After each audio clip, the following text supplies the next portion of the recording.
they will have to participate in the political or the economic life of a country. For the moment, their role is to learn from us what they should do in the future. To this stage of indifference, to this era of indifference, followed an era in which politicians started to feel that they were having some problems with young people. And so probably they should pay some attention.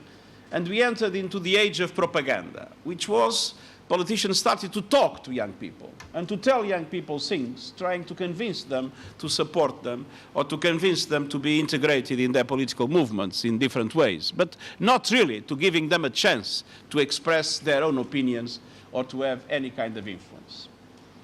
And then, after this age of propaganda, we entered into an age of attention. Politicians, political leaders start to understand that it was not enough to talk to young people. It became necessary to listen to young people. And so, all of a sudden, in political systems, in international organizations, we start to have a number of occasions, a number of situations, a number of mechanisms, instruments in which young people could have a voice. Young people could express their feelings, their ideas, their opinions. But that had not much influence in how things were decided. That had not much influence in how policies were established or in how international organizations would put their strategies into practice. And what we want with the 75th anniversary is to move into the age of participation, which means not only to listen to young people, but to make young people's voice and participation count in the way decisions are made, in which strategies are established, policies are defined, and actions are implemented. And this is, in my opinion, absolutely essential. It is absolutely essential because in my youth, a philosopher that had a very important influence in the shaping of my political thinking was a German philosopher, Habermas. And Habermas had many contributions, but one of them was to say that one of the bases, essential bases of a modern democracy is the permanent interflow of communication between the political society and the civil society, and the fact that that interflow of communication has an influence in the way political decisions are made, which means it's not just they communicate, it's the fact that the civil society has an influence in the way the political society takes decisions. And this is what we want. We want to establish within the UN not only a dialogue in the anniversary, but mechanisms of institutional dialogue and of institutional participation, allowing the youth to have an influence in the way the UN shapes its interventions, its decisions, and its strategies. Now, we live in an era in which when I talk to young people all over the world, there are two things that are constant and correspond to two perceptions that are not necessarily clear in more adult audiences. One is that people generally believe that we live better today than we lived 50 years ago, and people generally believe that we will live in 50 years' time better than what we live today. There is a sense of optimism in young people all over the world. And this is, I think, an extremely important basis to build the future. And why is it so important that young people effectively participate in the way we shape decisions today? The main reason for me is because my generation has failed in many aspects, but has failed essentially in three basic questions that will determine the future unless we are able to change course. And I do not believe we'll be able to change course if the youth has not a much stronger intervention in the way we build our future. We failed in climate change. We failed in making globalization work for all. And we are failing in making sure that new technologies will inevitably be a force for good, because we are opening too much space for new technologies to be a threat for the way our societies live. First, we failed in climate change. It is clear climate change became the defining issue of our time, but it's clear that even today, we do not have enough political will to take the decisions that are necessary to reverse the climate emergency in which we live. We see record levels of concentration of greenhouse gases in the atmosphere. We see emissions still growing. We see record levels in the temperature, both inland and in the seas. We see record levels in the progressive rise of water levels. We see glaciers melting, corals bleaching. We see nature being dramatically impacted by humankind. We can say that there is a war between humankind and nature is striking back, and striking back with an enormous power. And we have not yet taken the decisions that are necessary to reverse this trend. We had a failure in the COP25, as you have noticed, in Madrid. We must absolutely be sure that we are able to take decisions in the world, making a commitment to temperatures not to rise more than 1.5 degrees, being carbon neutral in 2050, and having a dramatic reduction in emissions in the next decade. And who's leading today in the world the movement to make politicians take these decisions? Young people. The mobilization of young people has been for us, in the preparation of the climate summit we had in September in the United Nations, the mobilization of young people was the strongest element to force politicians to understand that things have to change. And so it's not only the question of listening to young people, it's the question of making sure that those problems that will dramatically impact your lives more than they are already impacting ours will be dealt with in a way in which you have a determined influence in shaping the policies that will allow us to address climate change. And then globalization. Globalization has produced enormous benefits in the world. Increase in wealth, increase in trade, improvement in the living conditions of the majority of the world population, reduction of extreme poverty. But the truth is that globalization has not been working for all. Many people were left behind, and we have seen an increase in the levels of inequality. And this increase in the levels of inequality is today a threat to the social cohesion of our societies. And it is something that is one of the factors of the disquiet that we feel all over the world, and that is expressed in demonstrations, some of them unfortunately violent, but that are shaking the basis of political systems in so many countries in the world. We need to make sure that we find a way to make globalization work for all, to be able to leave no one behind. We have presented a blueprint for that, which is the Agenda 2030, the Sustainable Development Goals.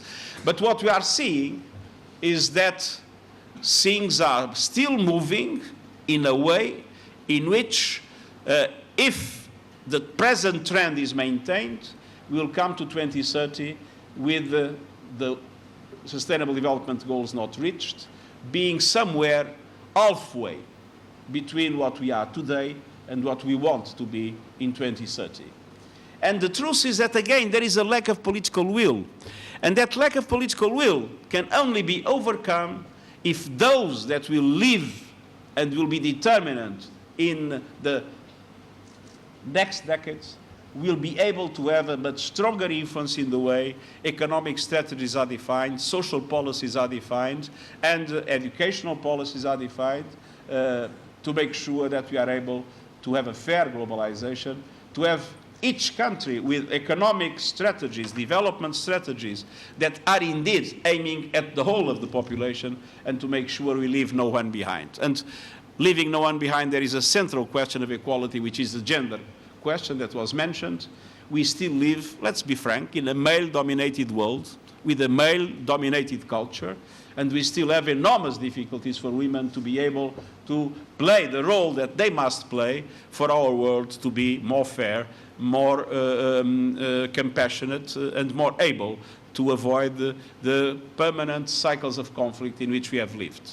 Conflict is largely the result of male-dominated societies, of the aggressiveness of male-dominated societies, And we believe that in a world where there is effective parity, and we have reached parity now in the UN at the top level, we have 90 ASGs and USGs, which is the Assistant Secretary Generals and the Secretary Generals, and 90 men, 90 women, and we are aiming at full parity in 2028 at all levels. I believe a world in which men and women are perfectly equal in the definition of the future and the implementation of the future will be a world more in peace, more in justice, and more in truth in our relations. And then the third thing we are failing is to make sure that we have the full use of the enormous potential of the new technologies, digital economy, digital society, artificial intelligence, genetic engineering, enormous potential that we have. We are living a fourth industrial revolution, but let's have no illusions. Many things can become a nightmare if we are not able to make sure that all these technologies will be a force for good. And it will be during the life of the young people of today that we will see the full impact of these technologies in the life of economies and societies. So it's up to you to have a key role to play now in the shaping of the way the world regulates, or at least the way creates mechanisms of control for these situations not to become a problem for our societies. For instance, if one looks at the new technologies, there will be a massive creator of new jobs and a massive destruction of jobs. But they will not be the same. They will need different capacities, different skills. So obviously, education must be an absolute priority. But most of our educational systems, with the exception of your university, are educational systems in which we learn things, when what matters now is not to learn things, but to learn how to learn. Because we will not be doing the things that we are learning in the university. We'll be doing different things. We don't know what. And at the same time, we will need a new generation of social policies, of safety nets. And we'll need a new concept of work. The concept of work that we have today probably will not be valid in 20 or 30 years' time. And the balance between work, leisure, and other activities will probably be different. We need to be ready for a different world. And only young people today have the feeling, the sensitiveness that this is changing and the capacity to start pushing us to adopt the policies that are necessary to prepare the world for these changes. And then we see how terrorism, hate speech, criminal organizations are using the internet and the cyberspace not to promote communication, not to promote progress, but to put ourselves against each other, to divide societies. And it's absolutely necessary that we look into the way the international community comes together in shaping the rules or the norms or the forms of cooperation to allow to make internet, the cyberspace, a force for good, that require a knowledge of the digital economy, the digital society that my generation has lots of difficulties to understand. And it's the young generation that now is digital to a certain extent that will be able to shape this kind of digital age. And then the worst risks, if one looks at artificial intelligence and how it's progressing, one of the things that I've been asking for is a total ban on autonomous weapons, weapons that will be able to kill people without any interference of human beings, to choose who they kill and when they kill without any interference of human beings, without any form of accountability. These are things that, in my opinion, we need to ban. But in all those questions in which new technologies will dramatically impact our economies, our societies, our way of life, we are not yet fully able to understand them, and I feel the young generation is much more able to do it than my generation, that is still very analogic, if I might say, and still has some difficulties in knowing exactly how to handle some of the new devices that are available in the market. And so, because we need to defeat climate change, because we need to have a fair globalization and to defeat inequality, and because we need to make new technologies a force for good, independently of all other aspects that are relevant and in which we all need to work together, I believe that the youth must have a fundamental voice, but not only a fundamental voice, a fundamental role in the shaping of our common future. And I want to make the UN 75th anniversary the moment in which I will try to talk as little as possible and to listen as much as possible. And so I'm going to ask you one thing. Don't ask me any question. Give me your opinions, your ideas, and your proposals for the way we should try to shape a better one in the future. Thank you.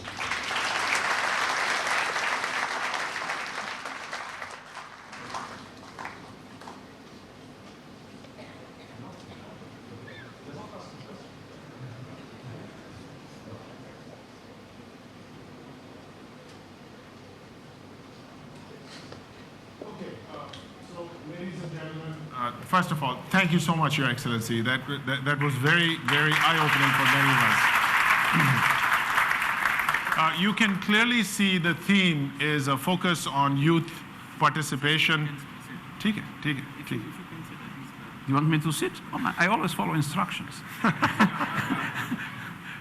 Okay, thank you. All right. So yes, the theme is very clear. The focus is on youth and youth participation.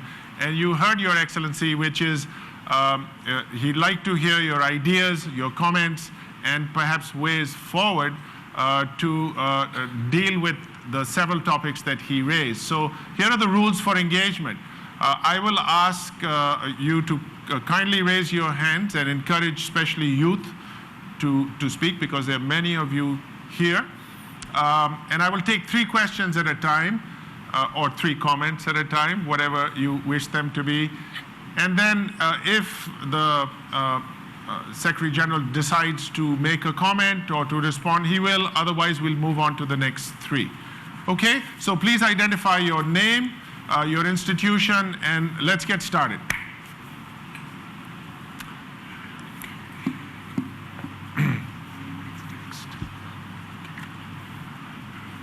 I'm Fahad Kamar from LUMS. My question is regarding, you talked about equality.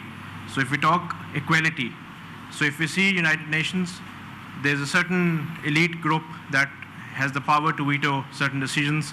So don't you see there's an inherent inequality for these states to veto all decisions of the United Nations? Okay, we'll take a second question or comment.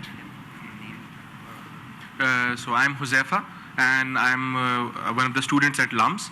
I had just a general comment that I feel was necessary, that since we are talking about the involvement of youth and how youth participation can actually solve a lot of problems, but just a comment that my generation and the generations who are trying to solve, what we really feel is the element of protection of human rights, that we need the bodies such as UN, which are comprising of all the countries and they have a larger say. They must emphasize more on the protection of human rights across the globe in conflicts and post-conflict situations, because this generation feels a lot about human dignity, about human preservation, and this is a sensitive generation. They feel generally about animals, they feel about human lives, and which generally affects their motivation towards bringing about social change in society. So institutions as UN, I would, as their role in the 21st century, I would like to more emphasize on the protection of human rights across the globe. Thank you. We'll go right in the middle.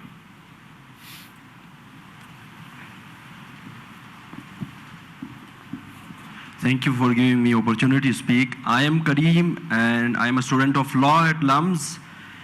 Starting with something very basic and very pertinent to my society that I live in. So I am from Gilgit-Baltistan, the northern areas of Pakistan, and we have been deprived of our constitutional right to vote, to make parliament to right to make the federal government of Pakistan. So we have been deprived of this right for the since 1947. So I am speaking on behalf of the youth of Gilgit-Baltistan, that why is it so? And also on behalf of the people of Kashmir who are under curfew for the last 7 and 8 months continuously, and who are more like in concentration camps. Why is it so? So Thank these you. are the questions that I would like to throw. Thank you. Okay, so thank you very much. So we've had a couple of comments and questions. If you wish to respond. Well, the first topic was inequality. I think it was inequality among states, but the inequality starts with inequality among people. And obviously, one of the central objectives that we have is to make sure that we are able to reduce the levels of inequality among people, and especially not to leave anyone behind in relation to the prospects of development that we are witnessing in the world today. But there is a second level of inequality which you raise, which is inequality among states. And in the end, that inequality is real. I mean, both among people and about states, we usually say that everybody is equal, but some are more equal than the others. That is the fact also in the United Nations. We have 5 countries that have a veto power in the Security Council. No? That is a basic inequality.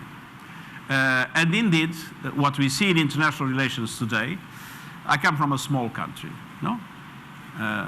A small country that is member of the European Union and member of the United Nations. And let's be clear, small countries have much less influence than big countries. Look at climate change. We had more than 70 countries that committed to carbon neutrality in 2050 in our summit. They represent 15% of the emissions.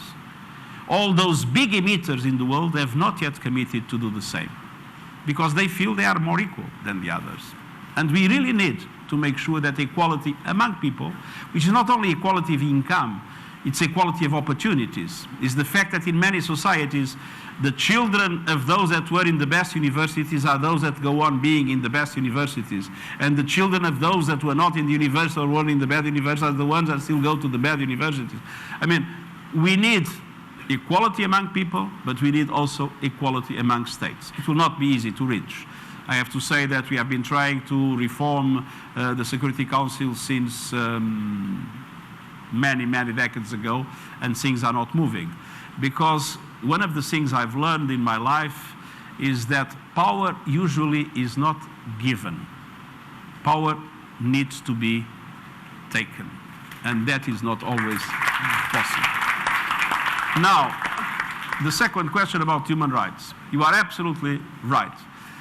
We had a fantastic progress of human rights. Human rights are not only political rights.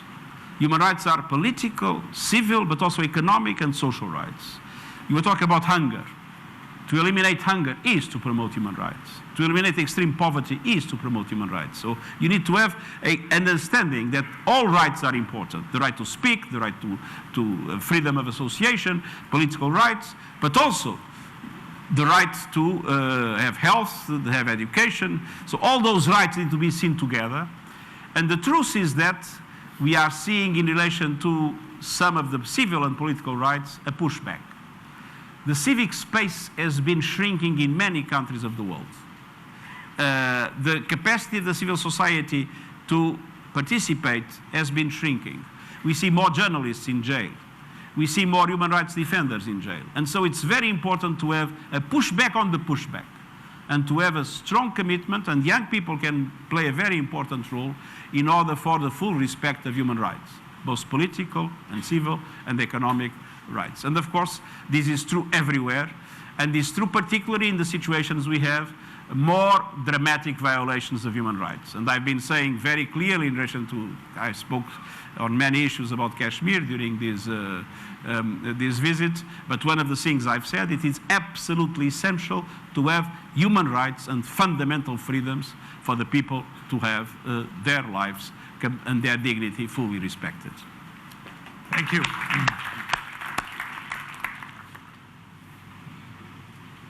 Go ahead.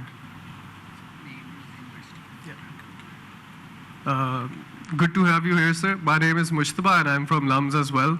My comment or a suggestion would prevail to how the UN works so far right now. We do see states as the main actors in the United Nations, them being the members of the General Assembly, the Security Council, and every other peripheral organization that the United Nations has. However, with the you also talked about how technology is, booming right now. And at the forefront of this movement, the technological revolution or the fourth industrial revolutions are the corporations right now. How is the UN taking this into the picture as well? Now that the states are the only actors which are engaging in political activity, all other sorts of activities as well. Are we going to have corporations in this framework in the future as well? Because they are at the forefront of this revolution right now. Thank you. The woman in the back, please. Okay. Sir, I'm Ms. Dua Hamid from Kinnaird College, and my question is that we have talked about equality and we have talked about climate change. But the point is there are multiple MNCs working in the world that exploit the local population. They deprive them of the resource access, and they contribute to environmental degradation. Why has United Nations been unable to check this pattern of exploitation in the world? Thank you. Young man, right here. Assalamu alaikum. I am Advik from CS LUMS. So my question to Mr. Antonio is, actually we see that right now the policy makers are from the 60s and 70s generation. They are not from youth. So my question is, actually the youth is actually the one generation who is actually going to face these implications of these policies in the next near future. So how can we mandate the youth in policy making all over the world? Thank you. The youth, how we can mandate the youth in policy making all over the world? How can you have the youth participate in policy making around the world? Okay, so those were three, if you'd like to respond. First, in relation to the new technologies and the fourth industrial revolution, the way we are used to deal with questions new questions in the world is through international law. Usually we decide to have a convention to define a set of rules. That convention requires a dialogue among all member states. Then finally there is an agreement reached at the level of the General Assembly, and then the convention is drafted, and after being drafted we start to have countries acceding to the convention. Then governments decide so, then it has to be ratified by parliaments, and it can take 5 years, 6 years, 7 years to create a new set of rules in relation to a certain number of areas in the life of our problems. Now, this is a completely inadequate method to deal with new technologies, because the day we establish a norm for something, that something no longer exists, and it has changed dramatically, because the evolution in the digital economy and the digital society is at a huge speed.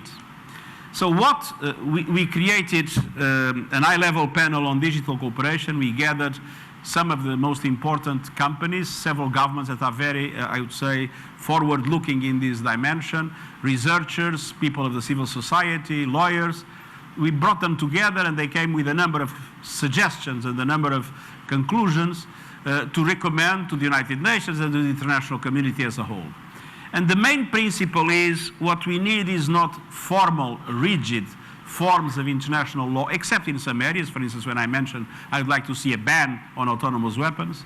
What we need is much more flexible mechanisms in which a multi-stakeholder approach is used, in which we bring together governments, companies, researchers, civil society, and to try to establish a minimum consensus on some best practices, some red lines that should not be crossed, some forms of cooperation and of management, some forms of soft regulation, allowing for this system to permanently be adopting the norms that enable it to be globally a force for good. It is less effective than rigid international law, but it is the only thing that is possible with the speed with which everything is evolving. And we are seeing, very interesting, we are seeing something that 10 years ago would be completely impossible. If you would go and talk to any of those companies that are relevant in the world of technology 10 years ago, and if you ask them for regulation, they would say, oh, regulation would kill us. What we need is freedom. What we are is bringing people together. We are a fantastic force for good. Don't regulate, don't touch us. And now you have seen Microsoft asking, we need regulation. You have seen Google saying artificial intelligence needs to be regulated. And we even saw Zuckerberg saying, I believe that in relation to these questions of hate speech, etc., we need regulation because we cannot decide by ourselves. Which means that the companies are understanding that some order needs to be put in this, and this creates a huge opportunity for an effective cooperation among all actors. The second question that was raised was, sorry, I can't read what I write.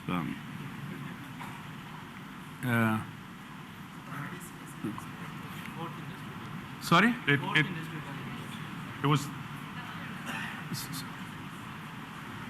Fourth Industrial Revolution and MNC. No, that was the first. yeah. Exploitation. Now,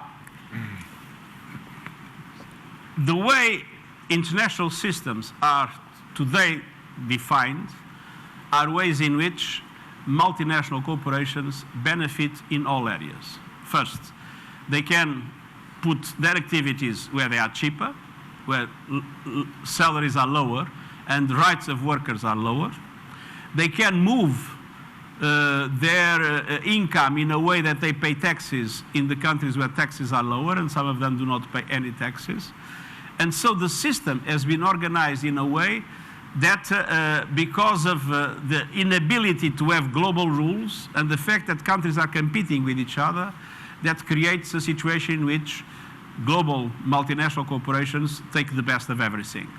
What we need on this, and this is one of the conditions of globalization, is a fair globalization, which means that we need to put countries together in establishing a certain number of rules in order for these forms of exploitation not to be possible. One good example, the OECD has just announced that they are going to propose a new system of norms for global taxation that would increase quite dramatically the income of governments, exactly by avoiding these mechanisms of shifting profits from one country to another to allow for taxes not to be paid. This is something that is absolutely basic. But the other aspect is related to the rights of the workers. One of the things we have been working hard in the International Labour Organization is the so-called decent work norms, to have norms all over the world in which a number of basic rights are respected. And governments have a key role to play here. Governments need to be able to establish the rules that allow for the rights of the workers to be fully respected by multinational corporations. Sorry. The youth in policy organs. It was how do youth get engaged in participating in policy decisions? Yes. Now, what we are now trying to do are several things. First, to organize the discussions in relation to the 75th anniversary in all these areas that I mentioned, all over the world, and to do a number of surveys, some of them with a very strong institutional participation of expert companies on that, to be able to have a clear picture about what the youth wants as a reform of the UN and as changes of the UN to be able to cope with these challenges. But we need to do more than that. And one of the things I would like, and there is a big resistance of member states still, is to have forms of more institutionalized participation of the civil society and of youth movements in the life of the UN itself. It is true that we have already in several countries institutional mechanisms that exist. I've seen the United Arab Emirates is a good example of that. They created a number of institutional mechanisms allowing for young people to have, first, a much quicker access to positions of responsibility in the political systems, And second, to have an institutional voice of young people in the definition of strategies and policies incorporated into the mechanisms of decision themselves. And so this is the way to go.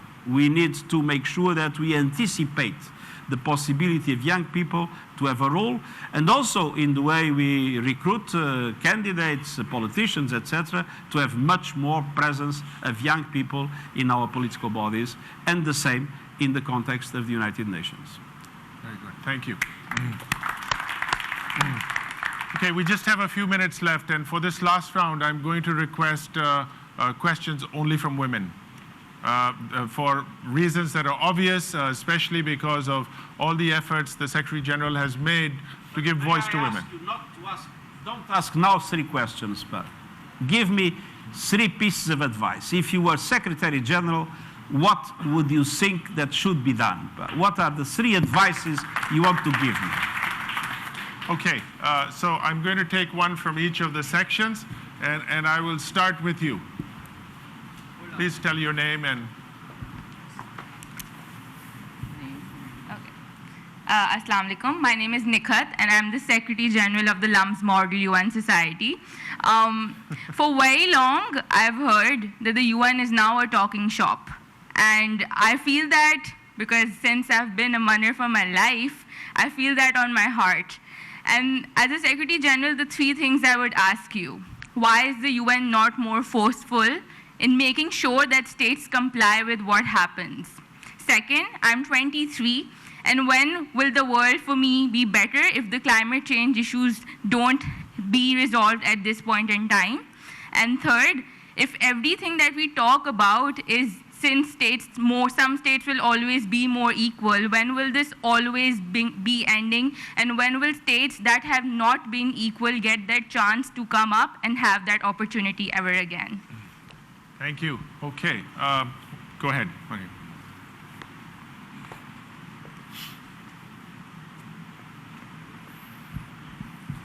Thank you. My name is Mariam Chukhtai. I'm a faculty member at the School of Education. I wanted to ask, what is keeping us from banning single-use plastic in the world today? Thank you. I think I saw a hand on this side. Sarah?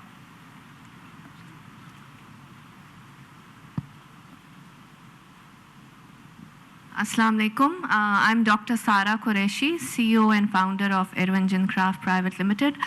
We are developing the next generation of environmentally safe aircraft engines for the world. And my observation and my suggestion to you would be, in the context of climate change as well as regulations, I believe that at present on the global front, all regulations and efforts towards climate change are focused on the ground. And unfortunately, we are neglecting the Earth's atmosphere, which is even a bigger threat to climate change than the ground, because you know, there are no offsets in the atmosphere. You cannot grow trees, and there's a limitation to the kind of technologies that could be transposed in the air.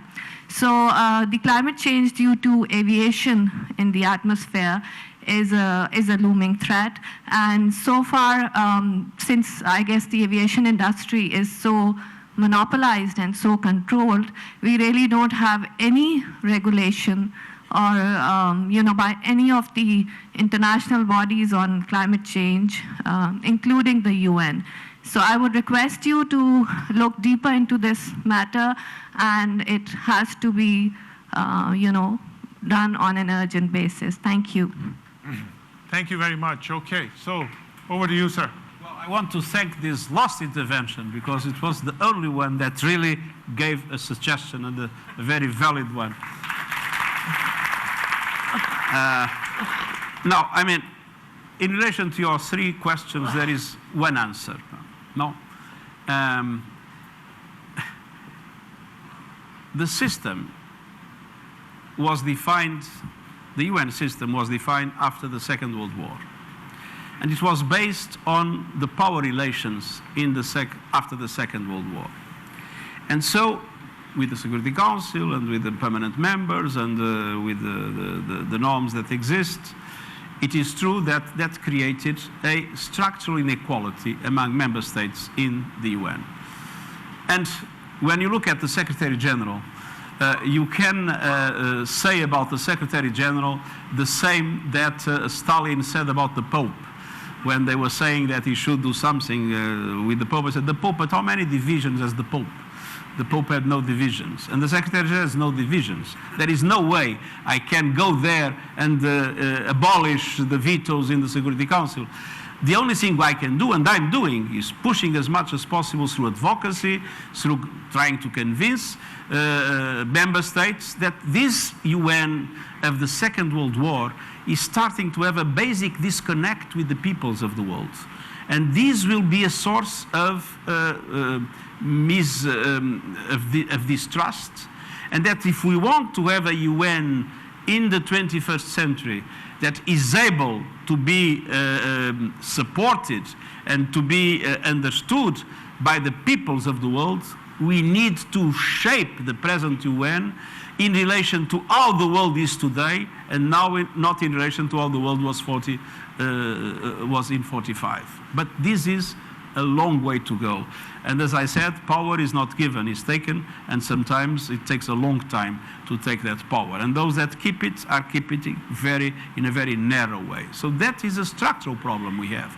But at the same time, the UN is not only that. I mean, the UN is the most fantastic humanitarian force in the world.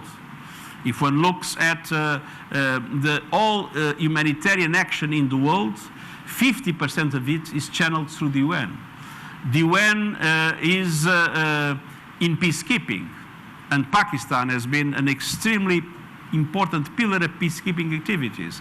The UN is responsible for the protection of civilian populations in the most dramatic circumstances. And there, the UN is doing it, and is doing it, in my opinion, improving quite substantially.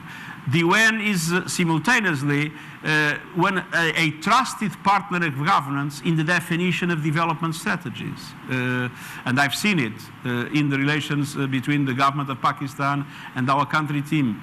And so there are many other aspects of the UN in which the UN is now, I would say, perceived by populations as an important force in trying to make our world more peaceful, more just, and where human rights are more effectively respected. And the UN has important mechanisms in relation to the promotion of human rights, and has been a voice in denouncing human rights violations in many aspects. But there is a problem. There is an original sin that has not yet been able to be removed, and we need to go on and persist, because we need the equality concept that was mentioned to be a reality. Now, single-use plastics. I already asked for the ban of single-use plastics globally. We are witnessing a fantastic evolution on that. You don't have single-use plastics in UN headquarters. Some member states were complaining because they find it much more much more easy to bring a small plastic bottle of water instead of going to the tab. But we have abolished it. Rwanda is an African country, abolished single-use plastics 15 years ago. Islamabad has abolished single-use plastics, and I believe this will soon be a decision of Pakistan. And we see your neighbors in India have announced that, I think in 5 years, they will do it. China is moving in that direction. New York has announced that they will be moving into abolishing. So we are not yet there. It's absolutely essential to abolish single-use plastics. Plastics became a very serious problem of pollution in the seas. And now we have plastics that are not biodegradable, but they split into small pieces. And we are starting to have microplastics and nanoplastics. And we are starting to have plastics not only in the fish we eat, but in the water we drink and in the air we breathe. And this is a threat to the health that is not yet entirely measurable. So the question of single-use plastics is a vital question, and I'm asking countries all over the world to ban its use. So thank you very much for your questions, and I hope next time you will be telling me what I should be doing in order to make sure that those questions have an answer that is better than the answers I can give today. Thank you very much.